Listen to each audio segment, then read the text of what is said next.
ఇది దాశరథి గారు అనువాదం గాలిబ్ గీతాలు. దాశరథి గారు అన్నప్పుడు మనం ఎప్పుడు దాశరథి గారు అన్నది దాశరథి కృష్ణమాచారి గారు.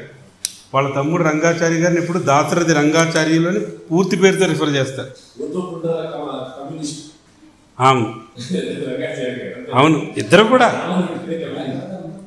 అయితే ఒకసారి మనకి హనుమంతరావు గారు రంగాచారి గారి చిల్లర దేవుళ్ళు చెప్పినప్పుడు ఆయన వాళ్ళ అబ్బాయి వచ్చారు, విరించి గారు, దాశరథి రంగాచారి గారి అబ్బాయి. అప్పుడు మన సమావేశానికి వచ్చారు. అయితే ఆయన చెప్పారు అప్పుడు వాళ్ళ తాతయ్య గారు అంటే రంగాచారి గారు వాళ్ళ తండ్రి ఆయన కవిత్వం రచన రెండు ఉండేవి. ఇది పంచుకున్నట్టు పెద్ద ఆయనేమో కవిత్వం వైపు దాశరథి గారు, కృష్ణమాచారి గారు, రంగాచారి గారు రచనల వైపు ఆయన కవి రచయిత అయ్యారు. ఈ గాలిబ్ గీతాలు ఈయన ఖమ్మం మెట్టులో చదువుకుంటున్నప్పుడు దాశరథి గారు వాళ్ళకి జికి సాబ్ అని చెప్పి పారసీక ఉర్దూ చదువు చెప్పే ఆయనకి గాలిబ్ అంటే చాలా ఇష్టం అంట. ఆయన పాఠాలు త్వరగా చెప్పి మిగిలిన సమయంలో గాలిబ్ కవిత్వం చెప్తూ ఎంతో తన్మయం చెందుతుండేవారు. అలా చిన్న వయసు నుంచి దాశరథి గారికి గాలిబ్ అంటే ఒక ఇష్టం వచ్చింది, ఆ కవిత్వం అంటే ఇష్టం వచ్చింది. ఆ తర్వాత పెద్ద అయిన తర్వాత ఆయనే అనువాదంకి వచ్చారు. అప్పటి వరకు తెలుగులో గాలిబ్ గీతాలు ఎవరు అనువదించలేదు. ప్రపంచ ప్రసిద్ధి చెందిన గజిల్స్ గాలిబ్ రాసినా తెలుగులో అనువాదం జరగలేదు. కానీ ఉమర్ ఖయ్యాం రుబాయితులు దాదాపు 60-70 సంవత్సరాలు ఎంతమందో అనువదించారు. అది పద్యాల్లోకి అనువదించారు, గేయాల్లోకి అనువదించారు, వచనంలో కూడా అనువదించారు. కానీ గాలిబ్ గేయాలు ఎవరు అనువదించలేదు. అందుకే పోతన గారు చెప్తారు, నన్నయ్య తిక్కనలు రామాయణ భారతాలను అనువదించిన ఎన్నో గ్రంథాలను రాసిన భాగవతాన్ని నా కోసమే వదిలేశారని ఎంతో తన్మయం పొందుతారు పోతన గారు. అలాగే దాశరథి గారు కూడా నాకు ఇష్టమైన గాలిబ్ గీతాలు ముందు కవులందరూ నా కోసం వదిలేశారు అని చాలా ఇష్టంతో దీన్ని అనువాదం చేశారు. దీనికి పీఠిక మన హైదరాబాద్ రాష్ట్రానికి మొదటి ముఖ్యమంత్రి అయిన బూర్గుల రామకృష్ణారావు గారు రాశారు. సుదీర్ఘమైన పీఠిక రాశారు. దేవులపల్లి రామానుజరావు గారు అని చెప్పి ఆయన సాహితీ విశ్లేషకులు, ఆయన అవతారిక రాశారు. ఈ గాలిబ్ గీతాల్ని అక్కినే నాగేశ్వరరావు గారికి అంకితం ఇచ్చారు దాశరథి గారు. నాగేశ్వరరావు గారు అంటారు, నేను పెద్దగా చదువుకోలేదు, కృతికర్తనయ్యే అర్హత నాకు లేదు అంటే అందుకే నేను దీన్ని వ్యక్తిగా పొందుతున్నా, వ్యక్తిగతంగా నేను తీసుకోవటం లేదు, నాలో ఉండే సినీ కళామ తల్లికే ఇది ఇస్తున్నట్టుగా నేను భావిస్తానని చాలా వినమ్రతతో ఆయన స్వీకరించారు. అయితే దీంట్లోనే గాలిబ్ జీవితాన్ని కూడా క్లుప్తంగా ఇచ్చారు. ఈ పుస్తకంలోనే ఈ గాలిబ్ గీతాలు బొమ్మల బాపు వేశారు. గాలిబ్ జీవితం గురించి కూడా క్లుప్తంగా రాశారు. అది తప్పకుండా తెలుసుకోవలసిన జీవితం. ఇప్పుడు మనం పూర్వ కవులకు వెళుతున్నప్పుడు ఆ కవులు వాళ్ళ ఆలోచన విధానం, నాటి సామాజిక పరిస్థితులు, వాళ్ళ జీవనం, ఇవి ఆ కవిత్వం మీద ప్రతిఫలిస్తూ ఉంటాయి. ముఖ్యంగా కవిత అయినా రచయిత అయినా కూడా. అందుకని గాలిబ్ జీవితాన్ని క్లుప్తంగా చూసి ఆ గీతాల్లోకి వెళ్దాం. ఈయన మిర్జా అసదుల్లా ఖాన్ బేగ్, ఈయన అసలు పేరు. వీళ్ళు టర్కీకి చెందిన ఐబక్ వంశస్థులు. అంటే మన కులీ కుతుబ్ షా, ఇల్టిట్మిష్ వాళ్ళు వచ్చారు కదా, కుతుబుద్దీన్ ఐబక్, ఆ ఐబక్ వంశానికి చెందిన వాళ్ళు ఈయన టర్కీ దేశస్థులు. ఈయన తాతగారు అంటే ఇరాన్ చేతిలో టర్కీ ఓడిపోయినప్పుడు ఈయన తాతగారు భారతదేశానికి వలస వచ్చారు. గాలిబ్ తాతగారు వాళ్ళది ఐబక్ వంశంలో ఉండే ఒక ఆచారం ఏంటంటే ఆస్తి మొత్తం కూతురికి ఇస్తారు, శౌర్య పౌరుషాలకు మాత్రం కొడుకులు వారసులు. అంటే తండ్రి ఆస్తిపాస్తులన్నీ కూతురికి వెళ్తాయి, వాళ్ళ పరాక్రమానికి వారసత్వంగా కొడుకుకు మాత్రం కత్తిస్తారు. ఎంతమంది కొడుకులు ఉన్నారు, వీళ్ళది పరాక్రమవంతులైన వంశం ఇది. ఆయన ఎవరు మన షా ఆలం అంటే మొఘల వంశస్థులు. అప్పటికే మొఘల పీరియడ్ చివరి దశకు వచ్చేసినప్పుడు షా ఆలం దగ్గర జాగీర్దారిగా వచ్చారు గాలిబ్ తాత. ఢిల్లీకి వలస వచ్చారు. కానీ అప్పటికే ఆయనకి పెద్దగా బ్రిటిష్ ప్రభావం పెరిగిపోయింది. నామకే వాస్తే మొఘల్ డైనాసిటీ ఉంది. అందుకని ఆయనకు ఒక చిన్న జాగీర్దార్ ఇచ్చారు, ఒక 50 మందితో ఒక సైన్యాన్ని ఇచ్చి, ఆ సైన్యాధ్యక్షుడు నువ్వు అని అన్నారు. ఆయనకి 2 కొడుకులు. పెద్ద కొడుకు పెళ్లి చేసుకుని ఆగ్రా ఇళ్ళకి వెళ్ళిపోయాడు. ఆయన కొడుకే గాలిబ్ ఆగ్రాలో పుట్టాడు. ఈ గాలిబ్ జీవితం అంతా కూడా కష్టాలతోనే నడిచింది. అంటే ఎక్కువ భాగమైన కష్టాలు అనుభవించాడు. దుఃఖం అధికమైనప్పుడు దుఃఖంబు నశయించు, నరుని బాధలల్లా నాశమవును అంటాడు గాలిబ్. కష్టజాలమంత కమ్మెనో నా పైన, సుఖము అదేయగాక నాకు వేరు లేదు అని.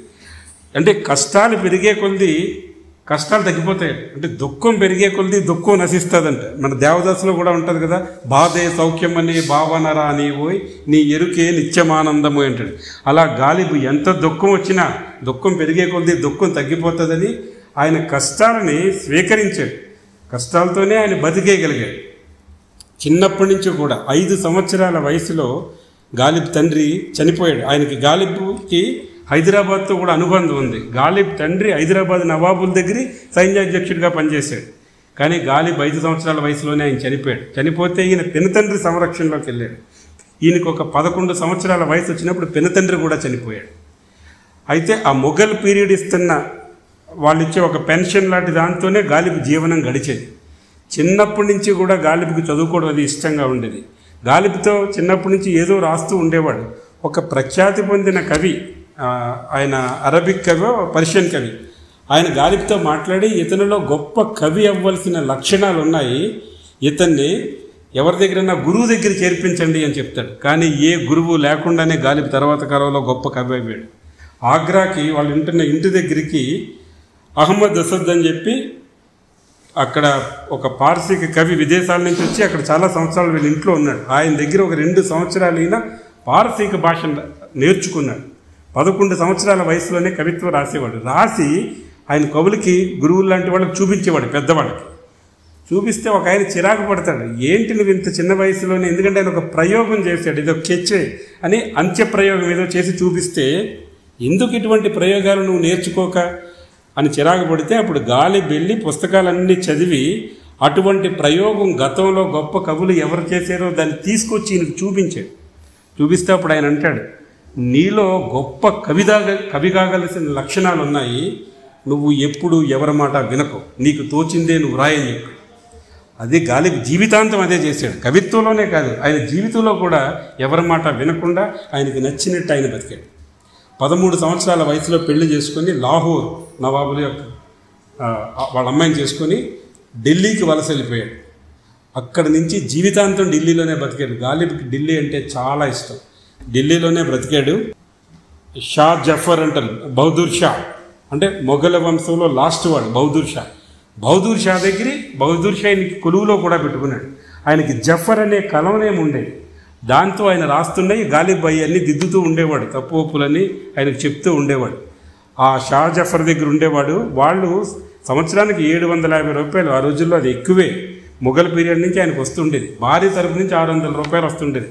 అయినా కూడా ఆయన ఎంతోమంది పనివాళ్ళు ఉండేవారు. చాలా విలాసవంతమైన జీవితం గడుపుతూ ఎప్పుడు ఆయనకి ఎంత డబ్బు వచ్చినా ఎప్పుడూ డబ్బుకి ఇబ్బంది పడుతూనే ఉండేవాడు, డబ్బు పంచిపెడుతూనే ఉండేవాడు. ఆ తర్వాత 1857లో సిపాయిల తిరుగుబాటు జరిగిన తర్వాత వాళ్ళు సిపాయిల తిరుగుబాటుకు సపోర్ట్ చేశాడని షా జఫర్ని, బహదూర్ షాని రంగూన్ జైల్లో పెట్టారు. ఆయనకి చాలా దగ్గరి వాడని చెప్పి గాలిబ్కి వచ్చే పెన్షన్ ఆపేశారు. అప్పుడు ఒక 3 సంవత్సరాలు చాలా ఇబ్బందులు పడతాడు గాలిబ్. ఎవరో ఉత్తరాలు రాసినప్పుడు ఉత్తరంలో కూడా చెప్తాడు, ఏముంది రంజాన్ మాసంలో ఉపవాసాలు చేస్తున్నాను, కడుపు నింపుకోవడానికి జీవితంలో దుఃఖం ఎలాగా ఉంది కదా అంటాడు. ఎన్నో ఉత్తరాలు రాస్తుండేవాడు. అయితే తర్వాత ఆ గాలిబ్ కలకత్తా వెళ్ళి ఆ వయసులో ఆయన ఎవరినో కలుస్తాడు. ఆ ప్రయాణం సుదీర్ఘంగా 3 సంవత్సరాలు నడిచింది. మధ్యలో లక్నో, కాశీ ఇవన్నీ వెళ్ళాడు. లక్నోలో అస్వస్థతకు లోనే ఒక 5-6 నెలలు ఉండిపోతాడు. ఆ తర్వాత మళ్ళీ వాళ్ళు ఆయన పెన్షన్ పునరుద్ధరించారు. అక్కడ వచ్చిన తర్వాత మళ్ళీ ఆయన డబ్బులు వస్తుండే. 1857లో ఆ మత కలహాలు వచ్చినప్పుడు హిందూ ముస్లింల మధ్య ఇంచుమించు ఢిల్లీ నుంచి ముస్లింలందరూ పారిపోయారు. కానీ గాలిబ్ అక్కడే ఉండిపోయాడు. నేను ఢిల్లీ వదిలి వెళ్ళను అన్నాడు. ఆయనకుండే హిందూ స్నేహితులు ఆయన చూసుకునేవారు. చిన్నప్పటి నుంచి కూడా ఎక్కడా నేర్చుకోకుండా, ఏను కవితను స్వయముగా వరింపలేదు, తాను వరించే కవితల రాణి నన్ను అంటాడు గాలిబ్. గాలిబ్ ఎక్కడ నేర్చుకోకపోయినా, అయితే ఆ రోజుల్లో గురువు లేని వాళ్ళని తక్కువగా చూసేవారు. కవి అంటే గురువు ఉండాలి. అందుకని చిన్నప్పుడు పార్సీకం నేర్పించిన అహ్మద్ అసద్ అతన్నే నా గురువుగా చెప్పుకునేవాడు గాలిబ్. కానీ ఆయన స్వయం సిద్ధంగానే కవిత్వం రాశాడు. అయితే గాలిబ్ గురించి తెలుగునాట సాహితీ విశ్లేషకులు గాలిబ్ని శ్రీనాథుడితో పోలుస్తారు, ఎక్కువ పోలికలు చెప్తారు. ఇద్దరు కూడా సర్వస్వతంత్రులు, ఇద్దరికీ కూడా విలాసవంతమైన జీవితం ఇష్టం, ఇద్దరు కూడా భోగలాలసులు. కాకపోతే శ్రీనాథుడు అవసాన దశలో కష్టాలు పడ్డాడు, గాలిబ్ జీవితంలో ఎక్కువ భాగం కష్టాలు పడ్డాడు. ఇద్దరిది కూడా శ్రీనాథుడిది కవిత్వంలో ఎక్కువ సంస్కృత సమాసాలతో కొంచెం క్లిష్టంగా ఉంటుంది, గ్రాంధిక కవిత్వం ఎక్కువ ఉంటుంది అర్థం చేసుకోవడానికి. గాలిబ్ కూడా మొదట్లో తన కవిత్వంలో ఎక్కువ క్లిష్టమైన పారసీక సమాసాలు వాడుతూ ఉండేవాడు, చాలామందికి అర్థం అయ్యేది కాదు. తర్వాత ఆయన పట్టించుకునేవాడు కాదు. తర్వాత ఏంటంటే ఈ ముషాయిరీలని మన కవి సమ్మేళనాలు జరుగుతూ ఉండేవి. అక్కడికి వెళ్ళినప్పుడు ఈయన చెప్తున్నప్పుడు పూర్తిగా ప్రజలకు అర్థం అవ్వట్లేదు అనే విషయాన్ని గ్రహించి అప్పుడు ఈయన కవిత్వాన్ని సులభతరం చేశాడు. కొంతవరకు గాలిబ్ మొదట్లో వివక్షతకు లోనయ్యాడని చెప్పాలి. ఎందుకంటే ఎవరైనా ఉర్దూ కవుల్ని, గొప్ప కవుల్ని, ఈయన ఉర్దూ పార్సీకాల్లో కవిత్వం రాశారు. ఉర్దూ కవుల గురించి లెక్కిస్తున్నప్పుడు ఆయన పార్సీ కవి అనేవారు ఉర్దూ కవులు. పార్సీకి కవుల్లో అగ్రగణ్యులు లెక్కిస్తున్నప్పుడు ఆయన ఉర్దూ కవిని పార్సీకులు అనేవారు. ఇద్దరు లెక్క పెట్టేవారు కాదు. కానీ గాలిబ్ ఎప్పుడు పట్టించుకోలేదు, ఏమి రాకపోయినా కూడా. ఏ పొగట్టలు కోరి నేరి కడను, కొద్దిగా అంటే ఇది దాశరథి గారి అనువాదాలు కాబట్టి కొంచెం తెలంగాణ మండలికి ఉంటుంది. ఏ పొగట్టలు కోరి నేరి కడను, లెక్క చేయను బహుమతులు చిక్కకున్నా అంటాడు. నేను ఎవరినే కోరి ఎక్కడికి వెళ్ళను పొగడ్తల కోసం, ఏ బహుమతి రాపోయినా నాకు నష్టం లేదంటాడు. నాదు కవితల అర్థమే లేదయ్యేని, లేదు పోనిమ్ము అర్థాన్ని లెక్క చేయ. అంటే నా కవిత్వంలో అర్థం మీరు లేదంటారా, పోనే నేను అసలు అర్థాన్ని కూడా లెక్క చేయనంటాడు. కానీ ఎంత అద్భుతమైన గజల్స్ రాశాడంటే, గజల్స్కి గజల్ చక్రవర్తి గాలిబ్. అంటే ప్రతి భాష ఉర్దూ భాష కొత్తది, అప్పటికే అరబిక్ పారసీక్ పాత భాష కొత్తగా వచ్చినప్పుడు పరిణితి భాష మొదట్లో మాటల్లోనే ఉంటుంది, తర్వాత దానికి లీపు వస్తుంది, తర్వాత సాహిత్యంగా పరిణితి చెందుతుంది. అయితే ఈ మొత్తం ప్రక్రియలో కొంతమంది వస్తారు కవులు, వాళ్ళు ఆ భాషని మరింత ముందుకు తీసుకెళ్తారు.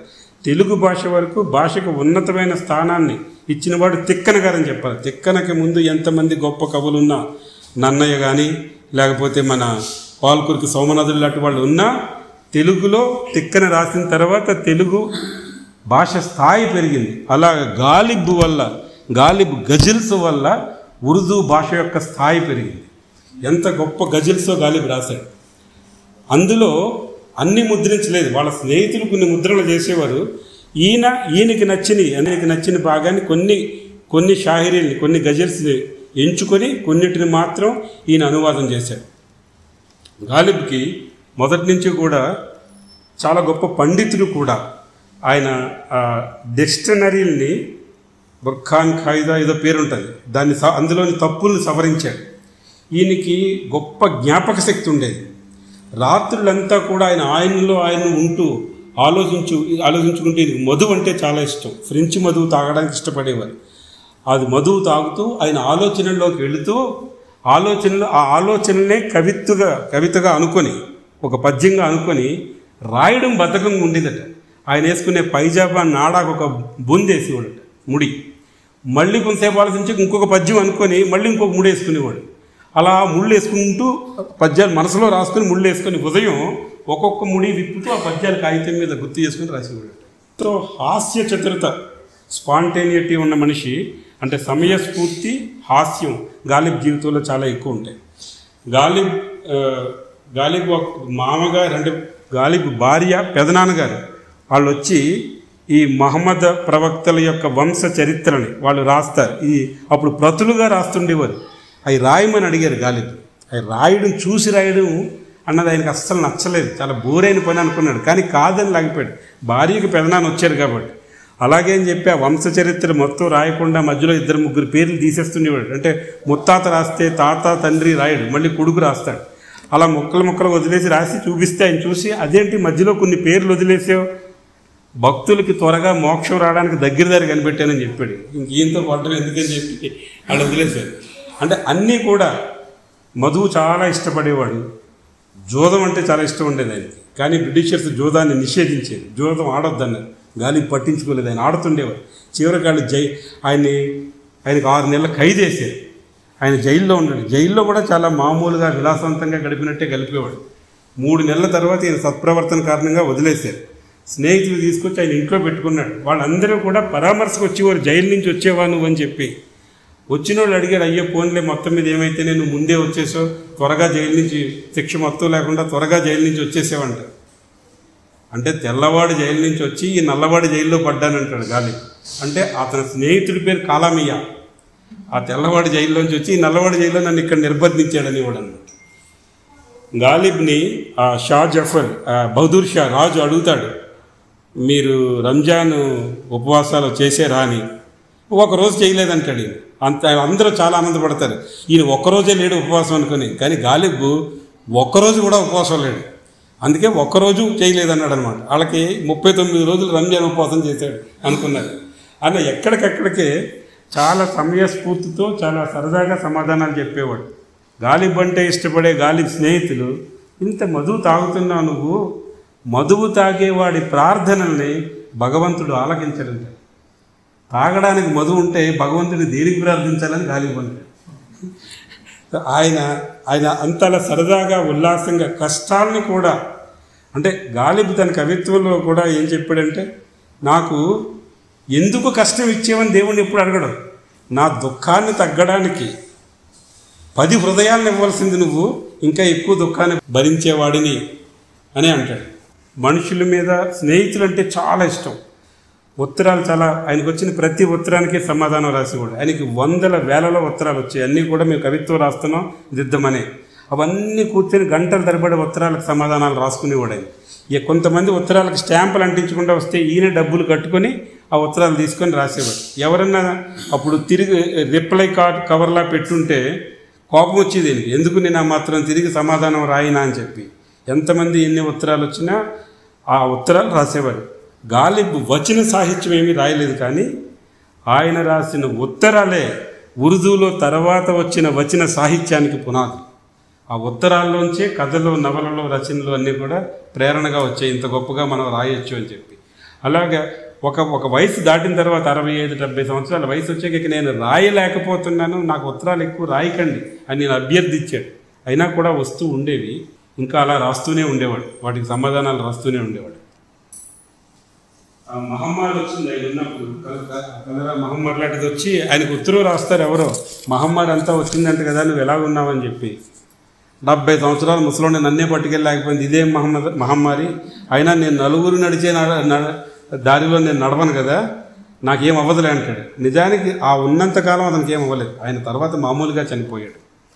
ఎంత ఇష్టం అంటే గాలిబ్కి, ఎవరన్నా భిక్షాటన చేస్తే నేను చూసి తట్టుకోలేను, నేను భిక్షాటన చేసిన వాళ్ళు కడుపు నింపుతాననేవాడు.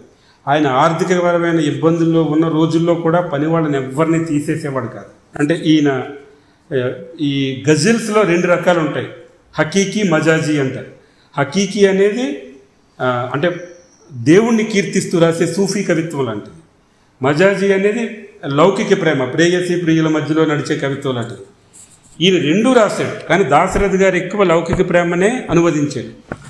అంటే ఈ ప్రేమ కవిత్వం ఇంత ఎక్కువ రాసిన గాలిబ్ ఏకపత్నివాది, గొప్ప మానవతావాది.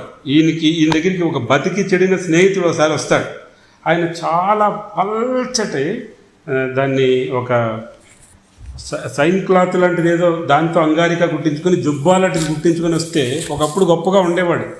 అది గాలిబ్ మనసు చుబుక్కుమంటుంది, కానీ ఏం చేయలేక, చాలా బాగుంది నీ జుబ్బా, నాకు ఇస్తావా, ఎండాకాలం వేసుకోవడానికి బాగుంటుంది అంటే, అయ్యో దానికే ఉంది తీసుకో అంటాడు స్నేహితుడు.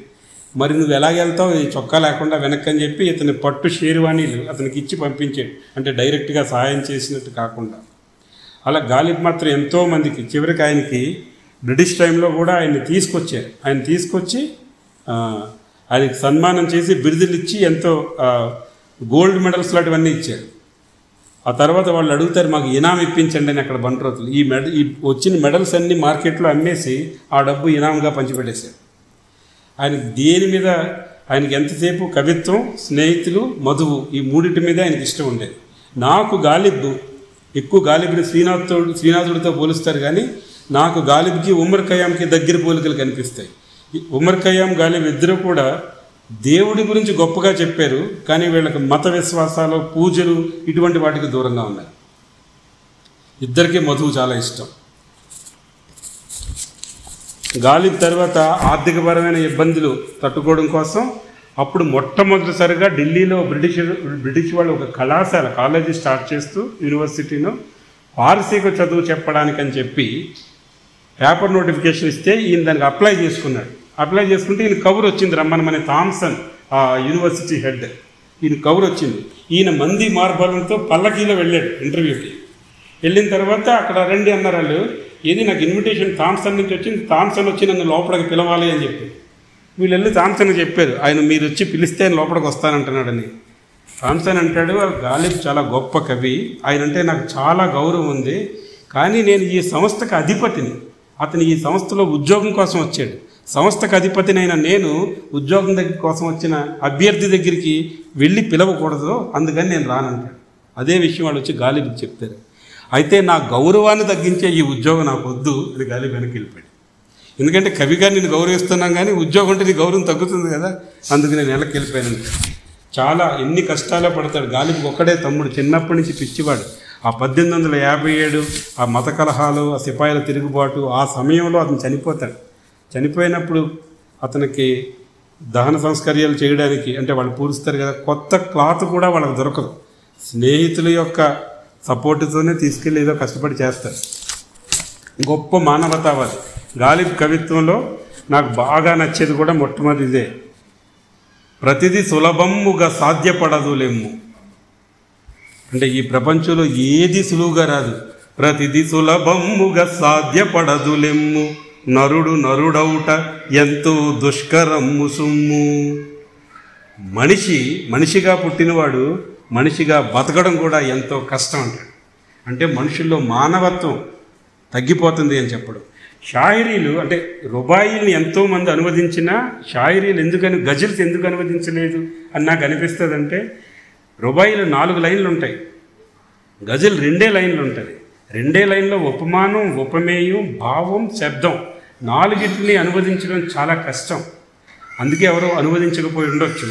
దాశరథి ఈయన అనువాదం చేసినప్పుడు ఏం చెప్పాడు, ఒక్కొక్క పద్యం అనువదించడానికి నేను చదివి, అంటే అందులో ఎంతో గుప్తత ఉంటుంది. అంటే డైరెక్ట్గా చెప్పినట్టు ఉంటుంది. గజల్లో మీనింగ్ ఆలోచించే కొద్దీ అందులోని డెప్త్ అర్థమవుతూ ఉంటుంది. దాన్ని అన్ని తక్కువ పదాల్లో అనువాదం చేయడం కష్టం. నేను అది చదివి దానికి మీద వివిధ రకాల వ్యాఖ్యానాలు చదివి దాన్ని అనుభవించి దాన్ని అనువదించి, నేను చదివింది నాకు నచ్చకపోతే మళ్ళీ రాశానంటాడు. అలాగ వారాలు నెలలు రాశానంటాడు ఒక్కొక్క పద్యం దాశరథి. కొన్ని పద్యాలు మాత్రం 2 లైన్లో రాయలేక 4 లైన్ల వరకు రాశాను అంటాడు. వేమన 4 లైన్లో ప్రపంచంలోని ప్రతి విషయం మీద ఆయన రాశాడు, కానీ 4వ లైన్ మొకటం 3 లైన్లో రాశాడు ఆయన. కానీ గజల్స్ 2 లైన్లో ఉంటాయి. ఈ 2 లైన్ని చాలా వరకు అది ఇప్పుడు ఇది కూడా అంతే కదా, ప్రతిదీ సులభముగా సాధ్యపడదులేమ్ము, నరుడు నరుడౌట ఎంతో దుష్కరమ్ము సుమ్ము. మనిషిగా బతకడం చాలా కష్టం. అంటే మనుషుల్లో మానవత్వం లేదు. వేరులో నుండి కొమ్మలు వెలిసినట్టు అన్ని శబ్దాలు నిశ్శబ్దము నుండే పుట్టాయి. స్వీయ లోపములెరుగుట పెద్ద విద్య, లోపమెరుగుని వాడే పూర్ణుడగు మనిషి. మనలో మన లోపం మనకు తెలిసిన వాడే, మన లోపాలు మనం తెలుసుకున్నవాడే పరిపూర్ణుడైన మనిషి. ఈ జగత్తు స్వభావమునేమి యందు మంచి చేసిన వానిని ముంచునవురా. ఎవడు మంచి చేస్తాడో, పదవుల్లో ఉన్న వాళ్ళు ఎక్కువ చూస్తారు, దీన్ని అనుభవిస్తారు. ఎవరు మంచి చేస్తారో వాళ్ళనికే ఎక్కువ, వాళ్ళనే ముంచుతారు. ఇది చూడండి, తారలెల్ల పగలు పరదాలు దాగే, రాత్రివేళ అవి దిగంబరములయ్యి. తారలెల్ల పగలు పరదాలు దాగే, ఎందుకంటే నక్షత్రాలు మనకు కనబడవు. పగలు పరదాలు దాగే, రాత్రివేళ అవి దిగంబరములయ్యి. ఇది ఇక్కడ గాలిబ్ చెప్తున్నది అక్కడ ఉన్న బురకా వ్యవస్థను నిరసిస్తున్నాడు ఈ కవిత్వంలో. అది చదివే కొలది మనకు ఎక్కువ అర్థమైనట్టు ఉంటుంది 2 లైన్లలో. అందుకే పగలు నువ్వు వాళ్ళ బురకాల్లో ఉంచుతున్నావు అని చెప్పడం. సింధువుని చేరి బిందువు సింధువగును. అంటే సింధువు అంటే ఒక నూతిలో పడిన బిందువు నూతిలో నీళ్ళకి మారుతుంది. అదే సముద్రంలో పడితే సముద్రం అవుతుంది, నదిలో పడితే నది అవుతుంది. అది ఎక్కడ చేరితే అది అవుతుంది. సింధువుని చేరి బిందువు సింధువగును, ధ్యేయమును బట్టి ప్రతి పని దివ్యమగును. మనం చేసే పని యొక్క లక్ష్యాన్ని బట్టే పని గొప్పదవుతుంది. పుల్లికాల్లో పడిన బిందువు కాలమే అవుతుంది, డ్రైనేజీ అవుతుంది. కానిపించును గాని గమ్యము చెక్కదు, నేను నడిచినట్లు తాను నడుచు. గమ్యం మనకి ఎప్పుడు కనిపిస్తూనే ఉంటుంది, మన గోలు, కానీ అది మనకి ఎప్పుడు అందదు. నేను నడుస్తున్నట్టే అది నడుస్తుంది అంటాడు. అంటే మనం పరిగెడితే అది పరిగెడుతుంటుంది. గమ్యం కూడా, గమ్యాన్ని చేరుకోవడం అంత కష్టం కాదు. నాశమును కూడా సౌఖ్యం ఉన్నది గ్రహింప, విడివడిన గోరు సుఖమును పడయుజేయు. అంటే కొన్నిసార్లు నాశనంలో కూడా సుఖం ఉందని. ఆ గోరు చుట్టూ వచ్చినప్పుడు ఆ గోరు విడిపోతేనే కదా మనకి సుఖం వస్తుంది.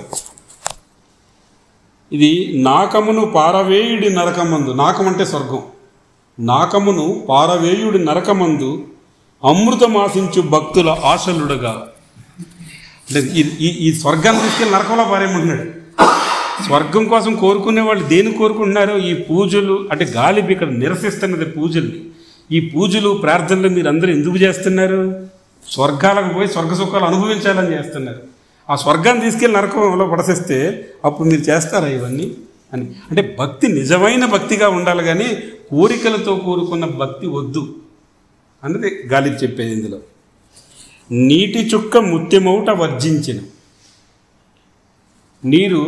నీటి చుక్క ముత్యమౌట వర్జించిన అంటే ముత్యం అవ్వడానికి ఇష్టపడకపోతే, ముత్యం అవ్వకపోతే కనులలోన నిలువగలిగినప్పుడు కన్నీరుగా మారగలుగుతుంది అని చెప్తున్నాడు అన్నమాట. మనిషి ఏకాకి అయినను మనసులో గుంపులుగా భావములు చేరి గోష్ఠి జరుపు. మనిషి ఒక్కడే ఉన్నా మనిషి పైకి ఏకాకిగా ఉంటాడు, కానీ భావాలు గుంపులుగా మన ఆలోచనలు మనల్ని పట్టుకుని వదలవు. ఎంతో ఉత్సాహపడుచు కష్టింతు మౌర మృతియ లేకున్న రుచి ఏది బ్రతుకులోన. దాశరథి గారు ఏం చెప్తారంటే, నేను ఎక్కడా కూడా స్వేచ్ఛానువాదం చేయలేదు, గాలిబి యొక్క ఆత్మని ఆవిష్కరించడానికి యాజ్ ఇట్ ఈజ్గా రాయడానికే నేను ప్రయత్నం చేశాను అంటాడు. కాకపోతే నేను ఆంధ్రీకరిస్తున్నాను, హైందవీకరిస్తున్నాను అంటాడు. అంటే అక్కడ అల్లా అన్న దగ్గర ఇక్కడ ఈయన మారుస్తాడు అనమాట. అంటే ఇక్కడ హిందూ దేవతలు, అక్కడ మక్కా అన్న దగ్గర ఈయన కాశీకి వెళ్ళినప్పుడు చెప్తాడు. బ్రతుకుపై ఇంత విశ్వాసపడిదిరేలా, ఈయన హైందవీకరించిన అనువాదం. బ్రతుకుపై ఇంత విశ్వాసపడిదిరేలా, ఎందుకు మీకు ఈ బ్రతుకు మీద ఇంత కోరిక? ఏడి మాంధాత పురుత్సుకుడు ఏడి నేడి. మాంధాత అంటే ఇప్పుడు మనకి ద్వాపర యుగానికి కృష్ణుడు, త్రేతాయుగానికి రాముడిలాగే కృతయుగానికి పురుషుడు మాంధాత. శ్రీరాముడు వంశం వాడే, శ్రీరాముడి కంటే చాలా తరాల ముందు ఉన్నవాడు, ఈ భూమండలాన్ని మొత్తం పరిపాలించినవాడు. అతని కొడుకు పురుత్సుకుడు, అంత గొప్ప చక్రవర్తులాడు. రాముడి కన్నా వంక చెప్తారు కానీ మాంధాతకు లేదు. అటువంటి మాంధాతకు ఏడి, పురుత్సుకుడు ఏడి. అంటే ఈ బతుకు ఎంతో తాత్కాలికం, ఎందుకు దాని మీద మీకు అంత ఇష్టం అని చెప్పడం. ఈ ప్రేయసి ప్రియుల కవిత్వం రాస్తున్నప్పుడు ఈయన ప్రేయసి గురించి రాస్తున్నాడా లేకపోతే దేవుడి గురించి రాస్తున్నాడా? గాలిబి కవిత్వం పారలౌకికమా లౌకికమా? అతను వర్ణిస్తున్నది చంద్రముఖి యొక్క సౌందర్య రాశి యొక్క ప్రేయసిన సచ్చిదానంద స్వరూపమకు పరబ్రహ్మణ. అది మనకు అర్థం కానట్టు ఆ గోడతో ఉంటుంది, రెండిట్లకి మధ్యలో అన్నట్టు అనిపిస్తుంది. ఇలాగన్నా అన్వయించవచ్చు, అలాగన్నా అన్వయించవచ్చు. అది నిజానికి ఉమర్ ఖయ్యాం కవిత్వంలోనే ఉంటుంది. గీతాంజలి పద్యాలు కూడా మీకు అనిపిస్తాయి. గీతాంజలి పద్యాలు భక్తుడికి భగవంతుడికి అనువదించవచ్చు, ప్రేయసీ ప్రియులకు కూడా మనం అప్లై చేయొచ్చు. అంటే భక్తి అయినా ప్రేమైనా రెండిట్లో ఉండేది ఆరాధన, ఆత్మనివేదనే. అందుకే అక్కడ కూడా రాయొచ్చు. ఇది రాస్తారు. ఏల కాళ్ళు నొచ్చే బాలామణికి రాత్రి ఎవని స్వప్నసీమకేగి వచ్చి, నేను మరణింప నా ఇంటిలోన దొరికే ప్రేయసుల చిత్తరువులు లేఖలంతే, పానశాల లేనిదేదైననేమి బడి మసీదు సత్తరువు సర్వం ఒకటే. ఇది నా ఎడద చీల్చి రక్తమండలము చేసే నేను వేదనతో మరణించినాను, ఇప్పుడు గోళ్లకు ఎరుపు రంగెట్టులెక్కు వెలదు తాను గోరింటాకు పెట్టుకున్న. అంటే ప్రేయసి యొక్క బాధతో నా హృదయాన్ని చీల్చితే ఇతను చనిపోయాడు, బాధతో చనిపోయాడు. ఎందుకంటే తను ఎప్పుడు ఈమె బాధిస్తూ ఉండేది, హృదయాన్ని చీలుస్తున్నప్పుడు ఈ హృదయంలోని రక్తం ఆవిడ గోళ్ళకు అంటుకునేది. ఇప్పుడు నేను చనిపోయాను కదా, నీ గోళ్ళు ఎలాగ ఎర్రపడతాయి, నువ్వు గోరింటాకు పెట్టుకోవాలన్నమాట. అంటే ఇతని బాధ ఆమె గోళ్ళు ఎరుపు ఉండవని. ఇక ముందు స్వర్గమున తేనెదారుల వడయగోరి వసుదుపై సురాపానము వదిలిదేలా, ఏగలెన్నెన్నియో ఎంగిలించినట్టి తేనెగాదిది దివ్య మౌద్వికమోయి. అంటే అరబ్ ఇస్లామిక్ కల్చర్లో స్వర్గంలో మన తేనె సముద్ర కాలువలు ఉంటాయంట. అక్కడికి వెళ్తే మనం తేనె తాగుతాం, నీళ్లు కాదు. కృష్ణశాస్త్రి గారి ఇక్షు సముద్రం లాగా మనకి అరబిక్ పారసీ సాహిత్యంలో స్వర్గంలో తేనె ప్రవహిస్తుంటుంది అనమాట. ఆ స్వర్గంలో తేనె కోసం ఎందుకు మీరు ఇంత కష్టపడుతున్నారో, ఇక్కడ చక్కగా మధువు తాగొచ్చు కదా. అది తేనెటీగల ఎంగిలించింది తేనంటే, మధునైతే ఎవరో ఎంగిలించింది కాదు అని. స్వప్నమందు తాను వచ్చి నన్ను ఓదార్చి శాంతపరిచనేని చాలు నాకు, కానీ దుఃఖవహిని కాసింత నిద్ర పట్టదు స్వప్నమెట్టులకు. అంటే నా బాధ ఆవిడ కనీసం ప్రేయసి కలలో వచ్చి కనిపించి నన్ను ఓదార్చిన నేను ఆనందంగా బతకగలను. కానీ ఈ బాధ వల్ల నాకు నిద్రే పట్టదు, ఇది కలలో వస్తుంది. ఆకురాలు కాలమైననేమి వసంత మరుగుదించినంత ఉరుగునేమి నాదు చిన్న గూడు నా జీవితపు గోడు నా విషాద గాథ నాదే గాదే. వసంతం ఏముంది, ఆకులు రాలితే ఉంది, నేను నా కష్టాలు నా బతుకు నాది ఇంతే కదా అని చెప్తున్నాడు అనమాట. ప్రణయని రాగరంజిత పదయుగమ్ము ముద్దుగొను కోర్కె తీరకపోయే గనుక ప్రియ సమాధ సమీప దరిద్ర నిండా చిక్క చిక్కగా మైదాకు చెట్లు పెరిగే.